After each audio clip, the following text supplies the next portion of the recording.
ओम श्री गम गणपति नमः।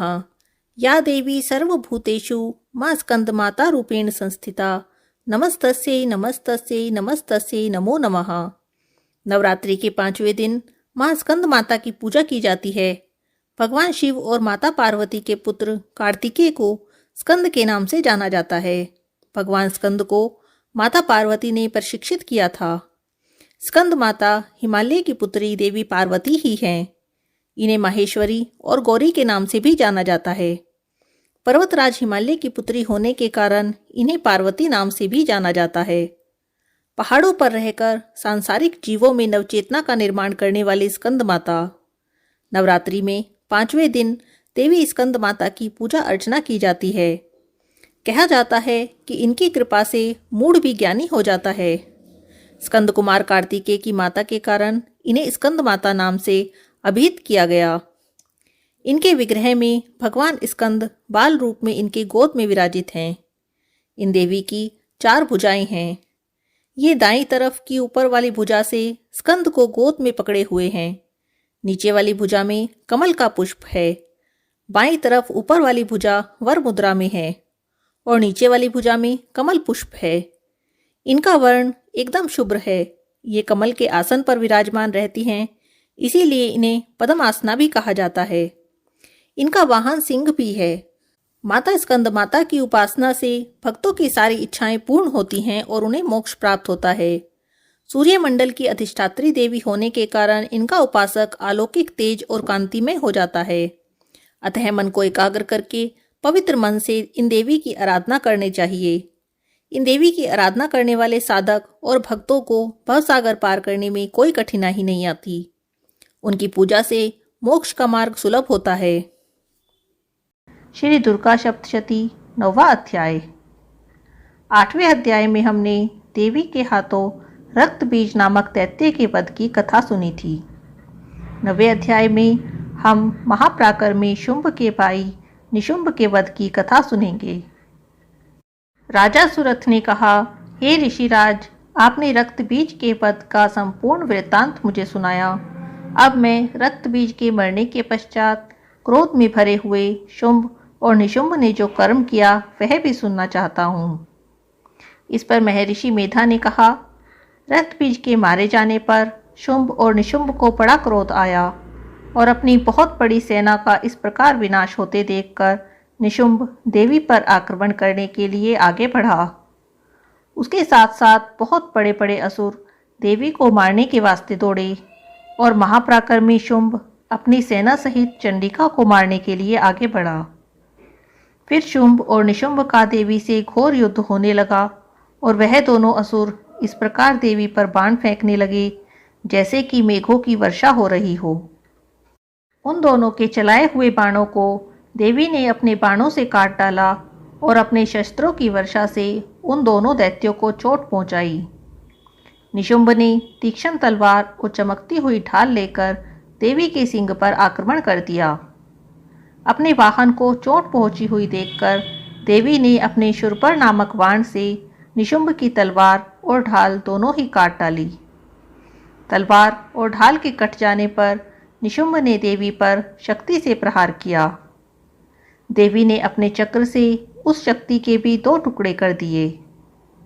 फिर क्या था, दैत्य मारे क्रोध के जल भुन गया और देवी को मारने के लिए उसकी ओर शूल फेंका, किंतु देवी ने अपने मुक्के से उसके शूल को भी चूर चूर कर डाला।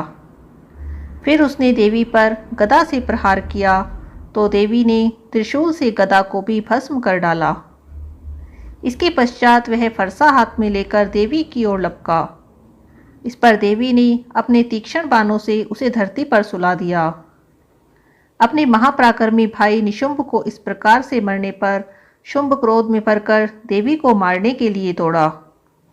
वह रथ में बैठा हुआ उत्तम आयुधों से सुशोभित अपनी 8 बड़ी बड़ी भुजाओं से सारे आकाश को ढके हुए था। शुंभ को अपनी ओर आते हुए देखकर देवी ने अपना शंख बजाया और धनुष की टंकोर का भी अत्यंत भयंकर शब्द किया। साथ ही साथ अपने घंटे के शब्द से, जो कि संपूर्ण दैत्य सेना के तेज को नष्ट करने वाला था, संपूर्ण दिशाओं को व्याप्त कर दिया। इसके पश्चात देवी के सिंह ने भी अपनी दहाड़ से, जिसे सुनकर बड़े बड़े बलवानों का मत चूर हो जाता था, आकाश, पृथ्वी और 10 दिशाओं को पूरित कर दिया। फिर आकाश में उछलकर काली देवी ने अपने दांतों और हाथों को पृथ्वी पर पटका। उनके ऐसा करने से ऐसा शब्द हुआ जिससे कि उससे पहले के सारे शब्द शांत हो गए। इसके पश्चात शिवदूती ने असुरों के लिए भय उत्पन्न करने वाला अट्टहास किया, जिसे सुनकर सब दैत्य थर्रा उठे और शुंभ को बड़ा क्रोध आया। फिर अंबिका ने उसे अरे दुष्ट, खड़ा रहे कहा तो आकाश से सभी देवता जय हो बोल उठे। शुंभ ने वहां जाकर ज्वालाओं से युक्त एक अत्यंत भयंकर शक्ति छोड़ी, जिसे आते देखकर देवी ने अपनी महोल्का नामक शक्ति से काट डाला। हे राजन, फिर शुंभ के सिंहनाद से तीनों लोक व्याप्त हो गए और उसकी प्रतिध्वनि से एक ऐसा घोर शब्द हुआ जिसने इससे पहले के सब शब्दों को जीत लिया।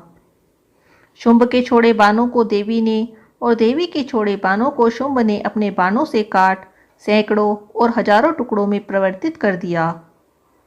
इसके पश्चात जब चंडिका ने क्रोध में भर शुंभ को त्रिशूल से मारा तो वह मूर्छित होकर पृथ्वी पर गिर पड़ा। जब उसकी मूर्छा दूर हुई तो वह धनुष हाथ में लेकर आया और अपने बाणों से उसने देवी काली और सिंह को घायल कर दिया। फिर उस राक्षस ने 10,000 भुजाएं धारण कर चक्र आदि आयुधों से देवी को आच्छादित कर दिया। तब भगवती दुर्गा ने कुपित होकर अपने बाणों से उन चक्रों और बाणों को काट डाला। यह देखकर शुंभ हाथ में गदा लेकर चंडिका को मारने के लिए दौड़ा। उसके आते ही देवी ने तीक्ष्ण धार वाले खड्ग से उसकी गदा को काट डाला। उसने फिर त्रिशूल हाथ में लिया और देवताओं को दुखी करने वाले शुंभ को त्रिशूल हाथ में लिए आता देखकर चंडिका ने अपने शूल से उसकी छाती पर प्रहार किया और उसकी छाती को चीर डाला। शूल विदीर्ण हो जाने पर उसकी छाती से उस जैसा ही एक महापराक्रमी दैत्य ठहर जा कहता हुआ निकलने लगा। अभी वह पूरा निकलने भी ना पाया था कि उसको देखकर देवी ने बड़े जोर से एक ठहाका लगाया और उसका सिर अपनी तलवार से काट डाला। सिर कटने के साथ ही वह दैत्य पृथ्वी पर गिर पड़ा। तदंतर सिंह दहाड़ दहाड़ कर असुरों का भक्षण करने लगा और काली शिवदूती भी राक्षसों का रक्त पीने लगी। कुमारी की शक्ति से कितने ही महादैत्य नष्ट हो गए। ब्रह्मा जी के कमंडल के जल से कितने ही असुर समाप्त हो गए। कई दैत्य माहेश्वरी के शूल से विदीर्ण होकर पृथ्वी पर गिर पड़े और कितने ही वाराही के प्रहारों से छिन्न भिन्न होकर धराशायी हो गए। वैष्णवी देवी ने भी अपने चक्र से बड़े बड़े महापराक्रमियों का कचूमर निकालकर उन्हें यमलोक भेज दिया। ऐन्द्री ने कितने ही महाबली राक्षस के टुकड़े टुकड़े कर दिए। कई दैत्य मारे गए, कई भाग गए और कितने ही काली, शिवदूती और सिंह ने भक्षण कर डाले। श्री दुर्गा सप्तशती 9वां अध्याय समाप्त। ओम नमः चंडिकाय नमः। श्री दुर्गा देव्यै नमः। श्री दुर्गा सप्तशती 10वां अध्याय। 9वें अध्याय में हमने निशुंभ के वध और उसके पश्चात क्रोध में भरे हुए शुंभ और देवी के मध्य हुए युद्ध की कथा को सुना था। 10वें अध्याय में हम देवी के हाथों शुंभ के वध की कथा को सुनेंगे। महर्षि मेधा ने कहा, हे राजन, अपने प्यारे भाई को मरा हुआ देखकर और सेना को नष्ट हुई देखकर क्रोध में भरा दैत्यराज शुंभ कहने लगा, अरे दुष्ट दुर्गे, तू अहंकार से गर्व मत कर, क्योंकि तू तो दूसरों के बल पर लड़ रही है। शुंभ की ऐसी बातें सुनकर देवी ने कहा, अरे दुष्ट देख, मैं तो यहाँ अकेली ही हूँ। इस संसार में मेरे सिवा दूसरा कौन है? ये सब तो मेरी ही शक्तियाँ हैं। देख, ये सब की सब मुझ में ही प्रविष्ट हो रही हैं। इसके पश्चात ब्राह्मणी आदि सभी देवियाँ उन देवी के शरीर में लीन हो गई और देवी अकेली खड़ी रह गई। तब देवी ने कहा, मैं अपनी ऐश्वर्य शक्ति से अनेक रूपों में यहाँ उपस्थित हुई थी। उन सब रूपों को अब मैंने समेट लिया है और अब मैं यहाँ अकेली ही खड़ी हूँ। तुम भी यहीं ठहरो। महर्षि मेधा ने कहा, तब देवताओं और राक्षसों के देखते देखते ही देवी और शुंभ में भयंकर युद्ध होने लगा। अंबिका देवी ने सैकड़ों अस्त्र शस्त्र छोड़े। उधर दैत्यराज ने भी भयंकर अस्त्रों का प्रहार आरंभ कर दिया। देवी के छोड़े हुए सैकड़ों अस्त्रों को दैत्य ने अपने अस्त्रों के द्वारा काट डाला। इसी प्रकार शुंभ ने जो अस्त्र छोड़े उनको देवी ने अपनी भयंकर हुंकार के द्वारा ही काट डाला। दैत्य ने जब सैकड़ों बाण छोड़कर देवी को ढक दिया तो क्रोध में भरकर देवी ने अपने बाणों से उसका धनुष काट डाला। धनुष के कट जाने पर दैत्येंद्र ने शक्ति चलाई, लेकिन देवी ने उसकी शक्ति को भी काटकर फेंक दिया।